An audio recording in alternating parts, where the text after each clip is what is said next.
مصلی علی سیدنا و مولانا محمد طب القلوب و دوائها وعافیة الابدان و شفائها و نور الابصار و ضیائها وعلى آلہ وصحبہ وبارک وسلم صلاۃ و سلاما علیک یا رسول اللہ صلی اللہ تعالی علیہ وسلم۔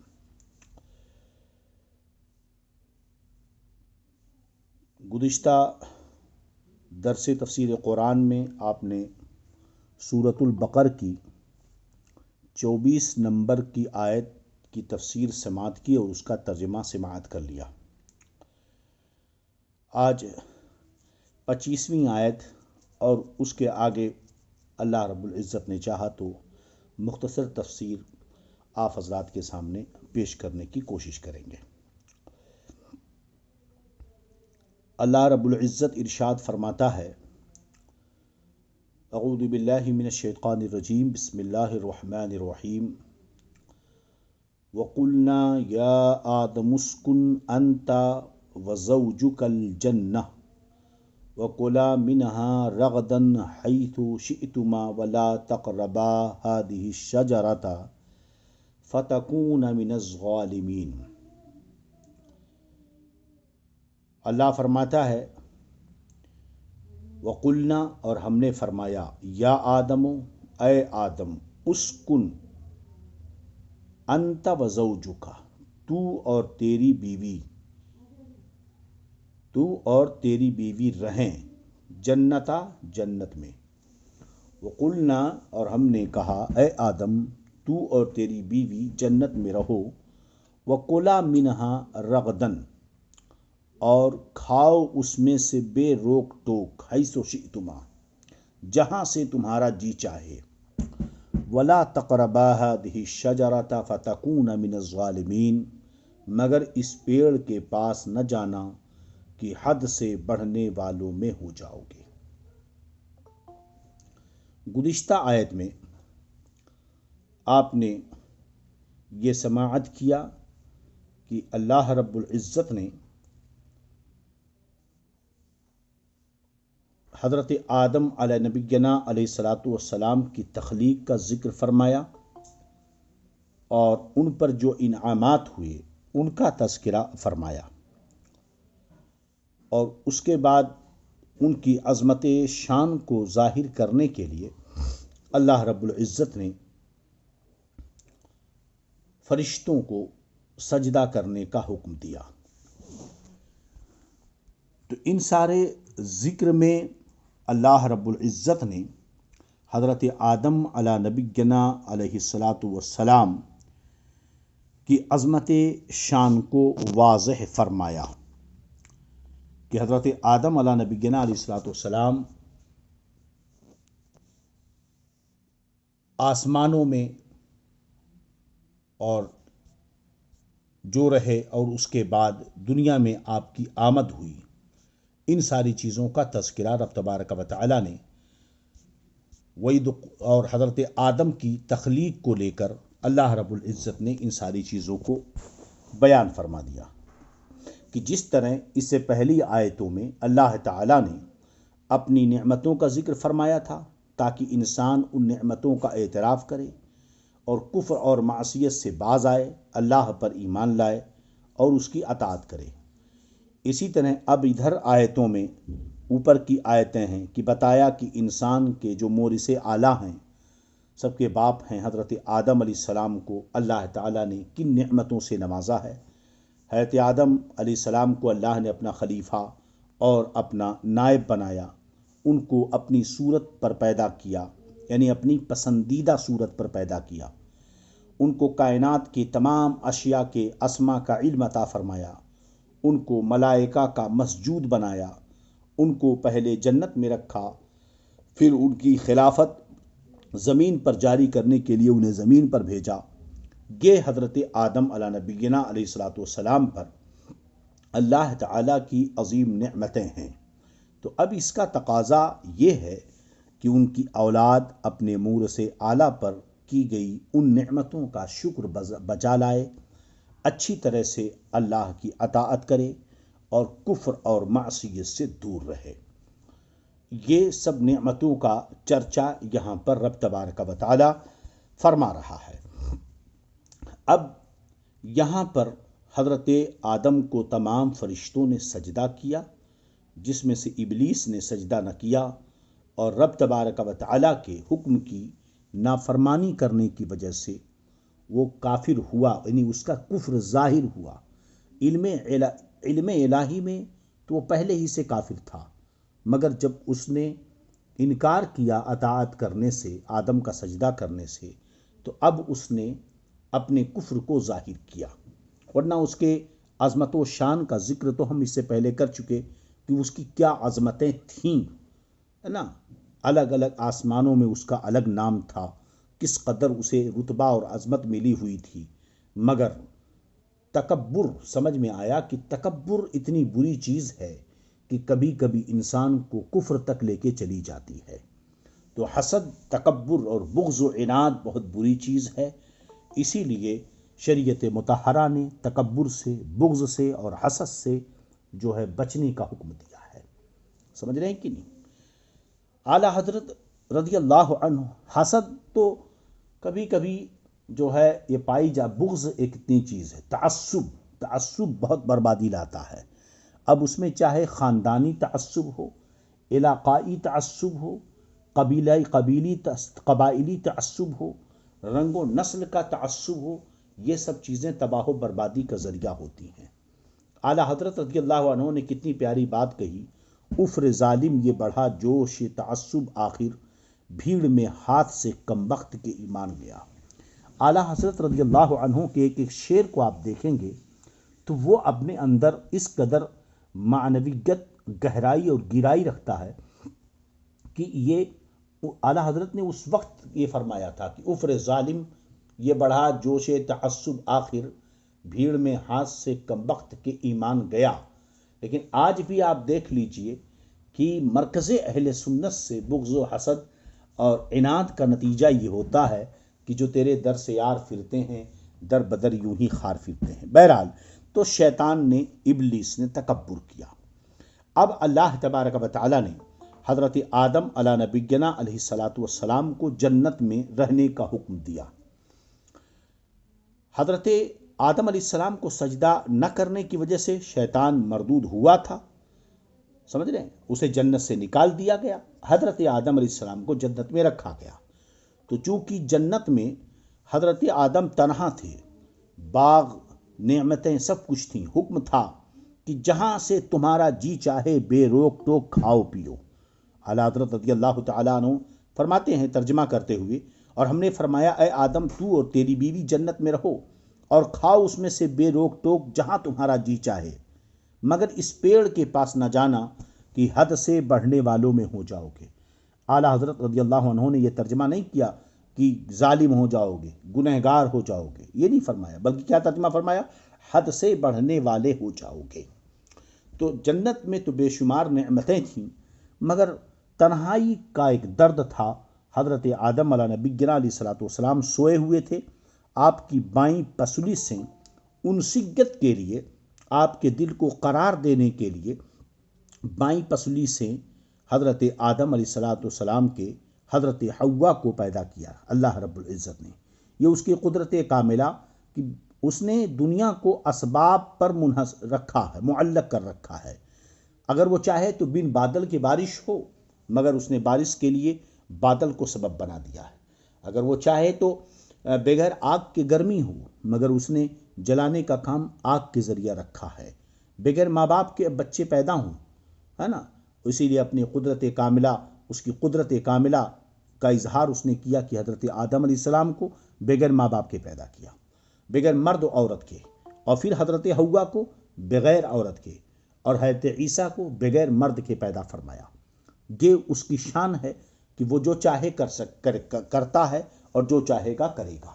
بہرحال حضرت حوا کو حضرت آدم علیہ السلام کی بائیں پسلی سے پیدا کیا۔ حضرت آدم علیہ نبینا علیہ الصلوۃ والسلام بیدار ہوئے، اپنے بغل میں ایک عورت کو دیکھا خوبصورت جو سوئی ہوئی تھی۔ آپ نے اسے پوچھا تو کون؟ کہا میں حوا ہوں، میں عورت ہوں اور تمہارے انس کے لیے پیدا کی گئی ہوں۔ ایک روایت میں غالباً مجھے یاد آتا ہے کہ ابن تیمیہ نے بھی اس کی تشریح فرمائی کی ہے، اس نے بھی، کہ حضرت آدم علیہ نبینا علیہ الصلوۃ والسلام نے حضرت حوا کی طرف، چونکہ انسان کے اندر قوت نفسانیہ حیوانیہ ودیت ہے، قوت نفسانیہ حیوانیہ جو ہے یہ پائی جاتی ہے، تو اس لیے حضرت آدم علیہ الصلاۃ والسلام نے بتقاضۂ بشری جو حضرت حوا کی طرف ہاتھ بڑھایا، آواز آئی اے آدم میری بندی کی طرف ہاتھ مت بڑھاؤ جب تک کہ تم اس کا مہر نہ دے دو، جب تک کہ تم اس کا مہر نہ دے دو۔ انہوں نے کہا اے اللہ میں کیا مہر دوں؟ تو رب نے فرمایا میرے حبیب محمد عربی صلی اللہ تعالی علیہ وسلم پر جو ہے 10 مرتبہ درود پڑھو۔ کیا پڑھو؟ 10 مرتبہ درود پڑھو۔ حضرت آدم علیہ الصلاۃ والسلام نے نبی کریم صلی اللہ علیہ وسلم پر 10 مرتبہ درود پڑھا تو اس کے بعد حضرت حوا ان کے لیے حلال ہوئیں۔ اسی لیے تو اعلیٰ حضرت کہتے ہیں وہ جو نہ تھے تو کچھ نہ تھا، وہ جو نہ ہو تو کچھ نہ ہو، جان ہے وہ جہان کی، جان ہے تو جہان ہے۔ تم سے کھلا باب جود، تم سے ہے سب کا وجود، تم سے ہے سب کی بقا، تم پہ کروڑوں درود۔ بات سمجھ میں آ رہی کہ نہیں؟ تو حضرت ہمارے نبی صلی اللہ علیہ وسلم کے صدقے ہی میں تو کائنات کی تخلیق ہوئی۔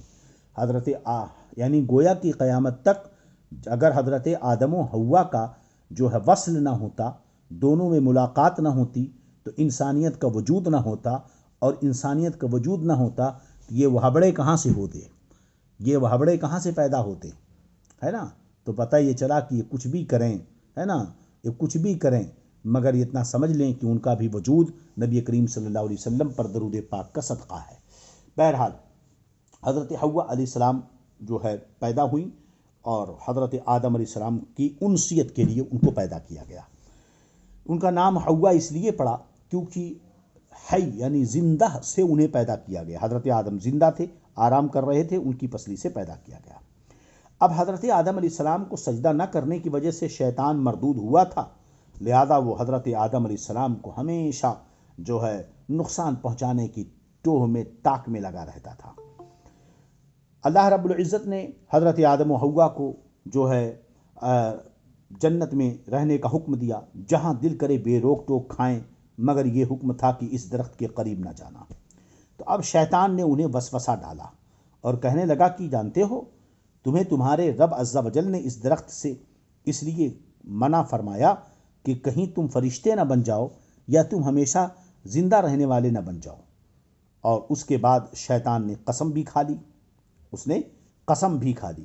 اب یہاں پر حضرت آدم علیہ نبینا علیہ الصلوۃ والسلام نے یہ سوچا کہ یہ کیا معاملہ ہے، کیا کوئی جو ہے اللہ کی جھوٹی قسم کھا سکتا ہے؟ تو اللہ کی کوئی جھوٹی قسم نہیں کھا سکتا، اس لیے حضرت آدم علیہ نبینا حضرت حوا نے اس میں سے کھا لیا اس کے بہکانے میں آ کر، اور اس کے بعد اس میں سے حضرت آدم علیہ نبینا علیہ الصلوۃ والسلام کو بھی تھوڑا سا کھانے کے لیے اس نے دے دیا۔ بہرحال تو حضرت آدم علیہ نبینا علیہ الصلوۃ والسلام نے بھی اسے کھا لیا۔ یہ کھانا تھا کہ ان کے جسم سے کپڑے ہٹنے لگے، ان کے جسم پر جو کپڑے تھے وہ ہٹنے لگے۔ حضرت آدم علیہ نبینا علیہ الصلوۃ والسلام کو اس نے بہکا دیا، جھوٹی قسم کھائی، اور اس کے بعد حضرت آدم نے یہ بھی سوچا کہ اللہ تعالیٰ نے جو یہ ممانعت فرمائی ہے کہ اس درخت کے قریب نہ جانا، ہے نا، یہ تحریمی حکم نہیں ہے بلکہ تنزیہی تھا، یعنی اللہ نے درخت کو حرام نہیں قرار دیا ہے بلکہ ناپسندیدگی کا اظہار تھا۔ تو یہاں حضرت آدم علیہ الصلوۃ والسلام سے اجتہاد میں خطا ہوئی، اور یاد رہے کہ خطا اجتہادی گناہ نہیں ہے۔ مسئلے کو سمجھیں، اللہ نے کیا فرمایا؟ وَلَا تَقْرَبَا هَٰذِهِ الشَّجَرَةَ، جنت میں جہاں سے جی میں آئے رہو، جہاں سے جی میں آئے بیٹو کھاؤ پیو، بس اس درخت کے قریب نہ جانا۔ درخت کے قریب جانے سے ممانعت نہیں تھی بلکہ درخت سے کھانے کی ممانعت تھی، مگر جس کے قریب جانے سے گناہ میں واقع ہونے کا ڈر ہو تو اس کے قریب بھی جانے سے منع کر دیا جاتا ہے۔ بہرحال تو اب حضرت آدم علیہ نبینا علیہ الصلوۃ والسلام نے یہاں پر اجتہاد کیا کہ اللہ نے فرمایا اس درخت کے قریب نہ جانا، لا تقربا یہ نہیں ہے، اللہ نے فرمایا اس درخت کے قریب مت جاؤ، یہ حکم ہے، نہیں ہے، نہ جانے کا حکم دیا گیا ہے نا۔ تو حضرت آدم نے فرمایا اجتہاد کیا کہ یہ نہ جانے کا جو حکم ہے یہ مکروہ تنزیہی ہے، مکروہ تحریمی نہیں۔ یہ جو ممانعت ہے یہ تحریمی نہیں، یعنی اسے حرام نہیں قرار دیا گیا، مکروہ کی بات نہیں، حرام نہیں کہا گیا ہے، یہ اس کو حرام اللہ نے قرار نہیں دیا، بلکہ یہ تنزیہی ہے، ناپسندیدگی ہے بس۔ تو حضرت آدم علیہ السلام نے کو یہاں پر اجتہاد میں خطا ہوئی، اور یاد رہے ہمیشہ مسئلہ کہ خطا اجتہادی گناہ نہیں ہے۔ چنانچہ شیطان کے دھوکے کی وجہ سے انہوں نے اس ممنوعہ درخت کا پھل کھا لیا، اور پھل کھاتے ہی ان کے پردے کے مقامات جو ہے ظاہر ہونے لگے، جو شرمگاہیں کی سب کپڑے اتر گئے جنتی، ہے نا، اس سے، اور اسے چھپانے کے لیے اس پر پتے ڈالنے لگے۔ تو اس وقت اللہ نے فرمایا کہ کیا میں نے تمہیں اس درخت سے منع نہیں کیا تھا، اور میں نے تم سے یہ نہ کہا تھا کہ شیطان تو تمہارا کھلا دشمن ہے؟ تو اس کے بعد رب نے حکم دیا کہ تم زمین پر اتر جاؤ۔ اب تمہاری جو اولادیں ہوں گی آپس میں ایک دوسرے کی دشمن ہوں گی، اور تمہیں ایک خاص وقت تک زمین پر رہو گے۔ زمین پر تشریف آوری کے بعد حضرت آدم علیہ السلام ایک زمانے تک اپنی لغزش کے معافی مانگتے رہے، ایک زمانے تک اپنی لغزش جو ہوئی تھی معافی مانگتے رہے، یہاں تک کہ حضرت آدم علیہ السلام کو اللہ تعالیٰ کی طرف سے چند کلمات سکھائے گئے، اور پھر جب حضرت آدم علیہ السلام نے ان کلمات کے ساتھ توبہ و معافی کی درخواست کی تو وہ قبول ہوئی، جس کا آگے ذکر ہے۔ آگے کی آیت میں اللہ فرماتا ہے فَأَزَلَّهُمَا الشَّيْطَانُ عَنْهَا فَأَخْرَجَهُمَا مِمَّا كَانَا فِيهِ وَقُلْنَا اهْبِطُوا بَعْضُكُمْ لِبَعْضٍ عَدُوٌّ وَلَكُمْ فِي الْأَرْضِ مُسْتَقَرٌّ وَمَتَاعٌ إِلَىٰ حِينٍ فَتَلَقَّىٰ آدَمُ مِن رَّبِّهِ كَلِمَاتٍ فَتَابَ عَلَيْهِ إِنَّهُ هُوَ التَّوَّابُ الرَّحِيمُ۔ فَأَزَلَّهُمَا الشَّيْطَانُ عَنْهَا، تو شیطان نے اسے، یعنی اس سے، جنت سے انہیں لغزش دی، اور جہاں رہتے تھے وہاں سے انہیں الگ کر دیا۔ فَأَزَلَّهُمَا الشَّيْطَانُ عَنْهَا، تو شیطان نے انہیں اس سے لغزش دے دی، اور جہاں وہ فَأَخْرَجَهُمَا مِمَّا كَانَا فِيهِ، وہاں سے انہیں نکال دیا جہاں وہ رہتے تھے، الگ کر دیا۔ اللہ فرماتا ہے قُلْنَا اهْبِطُوا بَعْضُكُمْ لِبَعْضٍ عَدُوٌّ، ہم نے فرمایا نیچے اترو، نیچے اہبطوا، نیچے اترو، سب کے سب اترو، بعضکم لبعض عدو، کہ تم میں اترو، آپس میں ایک تمہارا دوسرے کا دشمن ہوگا، بعضکم لبعض عدو، آپس میں ایک تمہارا دوسرے کا دشمن ہوگا، وَلَكُمْ فِي الْأَرْضِ مُسْتَقَرٌّ وَمَتَاعٌ إِلَىٰ حِينٍ، اور تمہیں ایک وقت تک زمین میں ٹھہرنا ہے اور برتنا ہے، زندگی گزارنی ہے۔ فَتَلَقَّىٰ آدَمُ مِن رَّبِّهِ كَلِمَاتٍ فَتَابَ عَلَيْهِ إِنَّهُ هُوَ التَّوَّابُ الرَّحِيمُ۔ فَتَلَقَّىٰ آدَمُ، پھر سیکھ لیے آدم نے اپنے رب سے کچھ کلمے، فَتَابَ عَلَيْهِ، تو اللہ نے ان کی توبہ قبول کی، إِنَّهُ هُوَ التَّوَّابُ الرَّحِيمُ، بے شک وہی توبہ قبول کرنے والا مہربان ہے۔ اب یہاں پر جب حضرت آدم علیہ السلام دنیا میں آئے، یہاں پر کلمات سیکھے، یہاں ایک مسئلہ کا زیر بحث ہے اور غور کا مقام ہے کہ انبیاء کرام اہل سنت والجماعت کا عقیدہ یہی ہے کہ انبیاء کرام معصوم ہوتے ہیں عن الخطا، وہ خطا سے معصوم ہوتے ہیں، فرشتے معصوم، انبیاء کرام معصوم ہوتے ہیں۔ پھر یہاں پر جو ہے کیسے کا فتکون من الظالمین، ورنہ تم زیادتی کرنے والوں میں سے ہو جاؤ گے، ہے نا۔ یہاں اس مسئلے کو اچھی طرح ذہن میں رکھنے کی ضرورت ہے تاکہ ایمان و عقیدہ محفوظ رہے۔ بہت سارے لوگ یہاں پر بد احتیاطی کرتے ہیں، آپ اٹھائیں وہابیہ دیابنا کے تراجم کو، ان کی کتابوں کو، تو آپ کو پتہ چلے گا وہ کس قدر ظالم ہیں کہ جنہوں نے انبیاء کرام کی شان میں توہین کی۔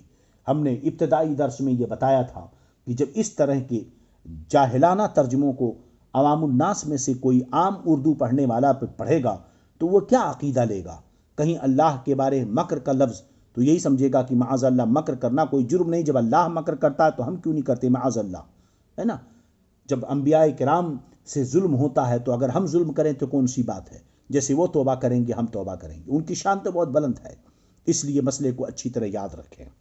حضرت آدم علیہ السلام نے جو ممنوعہ درخت سے کھایا تھا، سیدی اعلیٰ حضرت امام احمد رضا محدث بریلوی رضی اللہ عنہ فرماتے ہیں کہ غیر تلاوت میں، تلاوت کے علاوہ جب قرآن کی تلاوت کرو تب بس، غیر اس کے علاوہ میں اپنی طرف سے حضرت آدم علیہ السلام کی طرف نافرمانی و گناہ کی نسبت حرام ہے۔ ائمہ دین نے اس کی تصریح فرمائی بلکہ ایک جماعت علماء کرام نے اسے کفر بتایا ہے کہ اگر انبیاء کرام کی طرف گناہ اور نافرمانی کی نسبت کسی نے کی تو وہ کافر ہو جائے گا۔ لہذا اپنے ایمان اور قبر و آخرت پر رحم کرو اور اپنے ایمان کی حفاظت کرو۔ یہاں دیکھیں اللہ نے کیا فرمایا، لا تقربا، قریب نہ جاؤ۔ تو اس آیت میں ہم نے بتایا کہ اصل ممانعت درخت کا پھل کھانے کی تھی۔ اللہ نے جو منع کیا تھا درخت کا پھل کھانے کے لیے منع کیا تھا، لیکن آیت میں تو حکم کیا ہے؟ جو اصل حکم تھا ممانعت کا کہ درخت کا پھل نہیں کھانا، لیکن آیت میں رب نے کہا کہ درخت کے قریب نہ جانا۔ یہ کیوں حکم ہوا اس کے قریب مت جانا؟ آپ مجھے یہ بتائیں کہ ایک سیڑھی ہے جہاں سے بچے گرتے ہیں اور ہاتھ پیر ٹوٹ جاتا ہے، تو گھر میں ماں باپ کہتے ہیں کہ سیڑھی کے قریب مت جانا، حالانکہ مقصد کیا ہے کہ سیڑھی پہ جائے گا تو گرے گا، پیر ٹوٹ جائے گا۔ اس لیے کیا کہا جاتا ہے، سیڑھی کے قریب مت جانا، کیونکہ قریب جانے سے اس مصیبت میں مبتلا ہو جائے گا، کیونکہ جب قریب جائے گا، قریب جانے سے اس سیڑھی پہ جا سکتا ہے، اور جب سیڑھی پہ جائے گا تو مصیبت میں مبتلا ہوگا۔ بات سمجھ میں آ رہی کہ نہیں؟ تو اسی اللہ نے یہ جو طرز خطاب ہے رب کا کہ قریب مت جانا، حالانکہ جرم تھا اس درخت سے کھانے کا نہ کہ قریب جانے کا۔ اسے چھو بھی سکتے تھے، اسے پکڑ بھی سکتے تھے، ممانعت اصل جو تھی وہ کھانے کی تھی، مگر رب نے اس قدر سخت حکم دیا کہ اس کے قریب مت جانا۔ یہاں سے یہ مسئلہ نکالا گیا کہ اصل فعل کے ارتکاب سے بچانے کے لیے، جو اصل جو کام ہے اس کو کرنے سے بچانے کے لیے ہے نا، اس کے قریب جانے سے روکنا چاہیے، اس کے قریب جانے سے روکنا چاہیے۔ سمجھ رہے ہیں کہ نہیں؟ ہاں، اسی لیے علماء کرام اسی اندیشے کی وجہ سے منع کرتے ہیں کہ کوئی فعل بذات خود منع تو نہ ہو، کوئی ایک چیز ہے جو بذات خود وہ منع نہ ہو، لیکن لوگ اس کے قریب ہو جائیں گے تو ممنوع کا ارتکاب کر بیٹھیں گے۔ جیسے ایک فعل بذات ہی ناجائز و حرام نہیں ہے، لیکن اگر ہم اس کے قریب جانے کی اجازت دے دیں تو نتیجہ یہ ہو جائے گا کہ وہاں پہنچ کر لوگ بڑے گناہ کا ارتکاب کریں گے۔ جیسے عورتوں کا قبرستان جانے سے منع کرنے میں کیا حکمت ہے نا؟ اس میں کیا حکمت ہے؟ حکمت تو یہی ہے کہ ظاہر سی بات ہے کہ جب وہ قبرستان عورتیں جائیں گی تو اس کے بعد دیگر جرائم کا ارتکاب شروع ہو جائے گا۔ اور آج ہماری آنکھیں دیکھ رہی ہیں کہ جن جن مزاروں پر عورتوں کا ہجوم ہوتا ہے وہاں کس قدر بے حیائیاں اور بدتمیزیاں ہوتی ہیں، جس کی وجہ سے وہابیہ دیابنا کو ہمارے خلاف بولنے کا موقع ملتا ہے۔ سمجھ رہے ہیں کہ نہیں؟ تو یہ علماء کرام نے جو ہے ایک چیز جو ہے ناجائز و حرام ہے، مگر اس سے بچنے کے لیے ایک جائز چیز ہے جس کا کرنا تو جائز ہے، مگر علماء اس کو بھی منع کرتے ہیں کیونکہ اس کے قریب پہنچے گا تو وہ ناجائز و حرام چیز کا ارتکاب کر لے گا۔ اس مسئلے پر بہت ہی تفصیلی اور بہت ہی جامع اور معلوماتی گفتگو اگر آپ کو دلائل کے ساتھ سننی ہے تو ہمارا آڈیو ضیاء اسلام نیٹ ورک پر آپ جائیں، اور جو حدیث ہم نے اپلوڈ کی ہے کتاب الایمان کی، باب من استبرأ لدینہ وعرضہ کے تحت جو دو آڈیو اس میں ہوں گی آدھا گھنٹے کی، آپ اسے پڑھیں تو آپ کو پتہ چلے گا۔ اب یہیں پھر گھوم کر کے آ جائیے، مائک کے استعمال کو مطلقاً ہمارے علماء نے ناجائز و حرام قرار دیا۔ مائک کے استعمال کو مطلقاً ہمارے علماء نے ناجائز و حرام قرار دیا، مگر اس کے بعد کیا ہوا، لوگوں نے اسے جائز قرار دے دیا۔ پھر یہ کہا کہ بہت زیادہ مائک میں منہ گھسا کر نہ پڑھا جائے، مائک کی طرف پوری توجہ کر کے نہ پڑھی جائے، لیکن آج آپ دیکھ لیں شوقیہ لوگ مائک کو لگا رہے ہیں، آپ دیکھ لیں لوگ شوقیہ مائک کو لگا رہے ہیں۔ جناب محترم پتہ لگا لیں کہ لوگوں کا حال کیا ہے۔ مائک کیوں لگانے کی اجازت دی؟ مجوزین علماء نے مائک کے لگانے کی اجازت کیوں دی؟ آپ نے کبھی اس پر غور کیا؟ مجوزین علماء کی دلیلیں کیا ہیں؟ بھیڑ بہت ہے، آواز نہیں پہنچتی ہے، اس لیے مائک کے لگانے کی اجازت دے دی۔ آج دیکھیں 4 لوگ ہیں تب بھی مائک لگایا جا رہا ہے۔ اب مائک لگایا جا رہا ہے کہ فلاں مسجد میں مائک لگ گیا اس لیے آپ بھی لگا لو، فلاں جگہ مائک لگا ہے اس لیے آپ بھی لگا لو، وہاں 2-3 فلور کی مسجد ہے، لوگ بھرے ہیں، آواز نہیں پہنچتی اس لیے مائک لگا دیا گیا۔ لیکن یہاں پر 2 سب بھی نہیں ہوتی ہے، جہاں امام کی آوازیں اصلی پہنچ سکتی ہے لیکن شوقیہ مائک لگایا جاتا ہے۔ کتنے مولوی جو یہ کہتے ہیں کہ نہیں، وہ اپنی قرت کو سنانے کے لیے مائک لگاتے ہیں کہ ہم بہت اچھی قرت کر رہے ہیں۔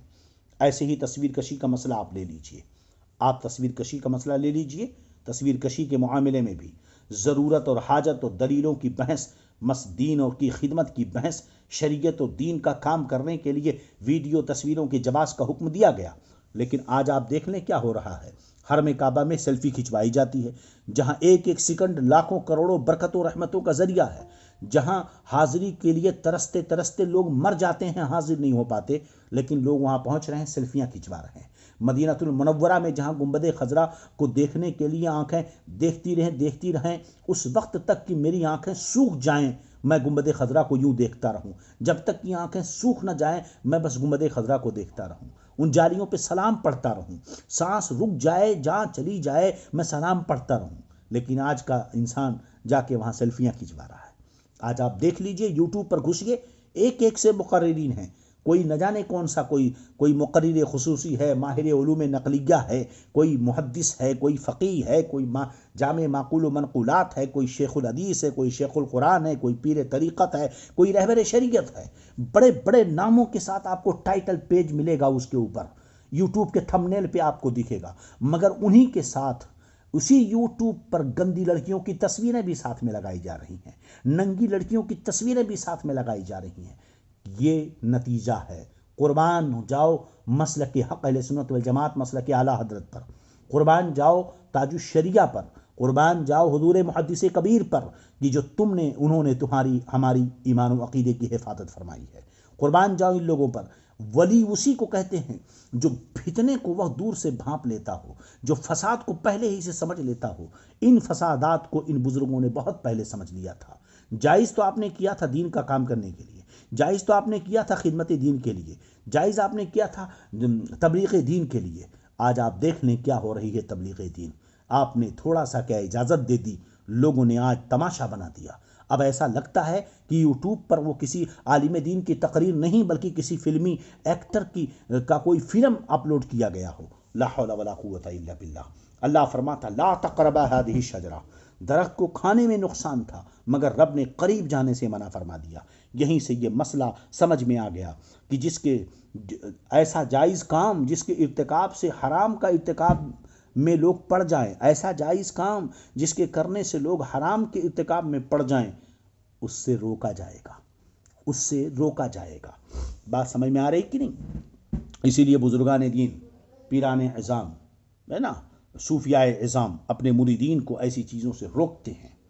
چلیے خیر، اب انبیاء کرام علیہم السلام یاد رہے اچھی طرح کہ انبیاء کرام علیہم السلام کو ظالم جو کہے وہ کافر ہے۔ اب رہا یہ کہ اعلیٰ حضرت فرماتے ہیں تلاوت کے علاوہ اور کہیں بالکل نہیں بول سکتے ورنہ ایمان تباہ و برباد ہو جائے گا۔ اللہ رب العزت مالک ہے۔ سوال یہ ہوا پھر قرآن میں تو ہے نا فتکون من الظالمین، قریب جاؤ گے تو ظالموں سے ہو جاؤ گے۔ حضرت آدم قریب گئے، اللہ نے کہا جو قریب جائے گا وہ ظالموں سے ہوگا، تو آدم علیہ السلام تو قریب گئے۔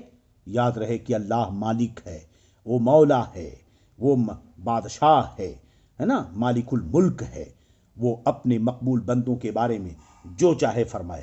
کسی دوسرے کی کیا مجال کہ وہ انبیاء کرام علیہم السلام کے متعلق کوئی خلاف ادب کلمہ اپنی زبان پر لائے، اللہ تعالیٰ کی اس طرح کے خطاب کو اپنی جرأت و بیباکی کی دلیل بنائے۔ آپ مجھے بتائیے، ایک بادشاہ ہے نا، ایک بادشاہ ہے، بادشاہ کی ماں اب بادشاہ کو ڈانٹ رہی ہے، چپاٹ لگا رہی ہے، دھکے دے رہی ہے، ہاں، لیکن کیا بادشاہ کی ماں اگر بادشاہ کو ڈانٹ ڈپٹ کرے، چپات لگائے، تو کیا محل کا دربان بھی بادشاہ کو ڈانٹنا شروع کر دے گا؟ اگر کوئی ڈانٹے تو بتائیے اس احمق اور بیوقوف کا انجام کیا ہوگا؟ سمجھ رہے کہ نہیں؟ انبیاء کرام علیہم السلام اور محبوبان خدا کی تعظیم و توقیر اور ادب و اطاعت کا ہمیں حکم دیا گیا، ہم پر لازم ہے کہ ہم ان کی اطاعت کریں۔ ہزاروں ماؤں سے پڑھ کر رحم و کرم کرنے والا رب عز و جل ہے اور وہ مالک و مختار ہے۔ یہ سمجھانے کی ایک بات رہی۔ یاد رہے کہ انبیاء کرام علیہم السلام گناہوں سے معصوم ہوتے ہیں، ان سے کوئی گناہ سرزد نہیں ہوتا۔ ان کے معصوم ہونے پر درجنوں بیسوں دلائل قائم کیے جا سکتے ہیں، جنہیں بہت تفصیل کے ساتھ سننا ہے وہ ہمارے یوٹیوب چینل پہ جائیں، ضیاء اسلام نیٹ ورک پر درس بہار شریعت میں عصمت انبیاء کا جو بیان ہم نے اپلوڈ کیا اسے سماعت کریں تو وہاں عصمت انبیاء کے بارے میں انہیں اچھی جانکاری ملے گی۔ یہاں مختصراً ہم جو ہے ذکر کر دیتے ہیں۔ اللہ رب العزت نے انبیاء کرام کے بارے میں فرمایا، جیسا کہ حضرت یوسف علیہ السلام کے تعلق سے انہ من عبادنا المخلصین، کہ بے شک وہ ہمارے چنے ہوئے بندوں میں سے ہے۔ ہے نا. اور جو اللہ تعالیٰ کے مخلص بندے ہوتے ہیں شیطان انہیں گمراہ نہیں کر سکتا، جیسا کہ قرآن مجید میں خود اس کا شیطان کے اعتراف کو ذکر کیا گیا. قال فبعزتک لاغوینہم اجمعین الا عبادک منہم المخلصین. اللہ فرماتا ہے کہ شیطان نے کہا تیری عزت کی قسم ضرور میں ان سب کو گمراہ کر دوں گا مگر جو تیرے چنے ہوئے بندے ہیں. تو دیکھو یہاں شیطان خود کہتا ہے کہ اے اللہ تو نے مجھے قیامت تک کی جو مہلت دی ہے نا، میں تیرے بندوں کو گمراہ کر دوں گا، لیکن تیرے جو نیک بندے ہیں الا عبادک منہم المخلصین، مگر جو تیرے مخلص بندے ہیں انہیں گمراہ نہیں کر سکتا. الا عبادک منہم المخلصین، مگر جو تیرے مخلص بندے ہیں. سمجھ رہے ہیں کہ نہیں؟ تو تیری عزت کی قسم میں ان سب کو گمراہ کر دوں گا مگر جو ان میں تیرے چنے ہوئے بندے ہیں. اس سے یہ پتہ چلا کہ انبیاء کرام علیہ السلام پر شیطان کا داؤ نہیں چلتا اور وہ ان سے گناہ یا کفر کرا دے ہرگز اس کی مجال نہیں ہے.